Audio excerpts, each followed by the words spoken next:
আসসালামু আলাইকুম। সৌদি আরবের মদিনা শরীফের ভিতরে আমাদের প্রিয় নবী হজরত মোহাম্মদ সাল্লাল্লাহু আলাইহি সাল্লামের কবর এবং আমাদের হজরত ওমর ফারুক রাদিয়াল্লাহু আনহু সাল্লামের কবর এবং হজরত আবু বকর রাদিয়াল্লাহু আনহুর কবর দেখাবো এখন আপনাদের।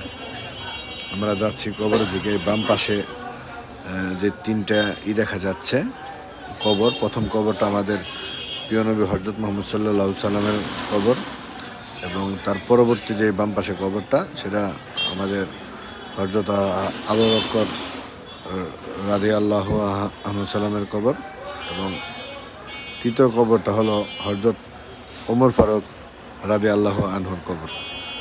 এই আপনাদের দেখালাম। যারা আল্লাহকে ভালোবাসেন, নবীদের ভালোবাসেন, তারা লাইক এবং কমেন্টস দিবেন, পাশে থাকবেন। আসসালামু আলাইকুম।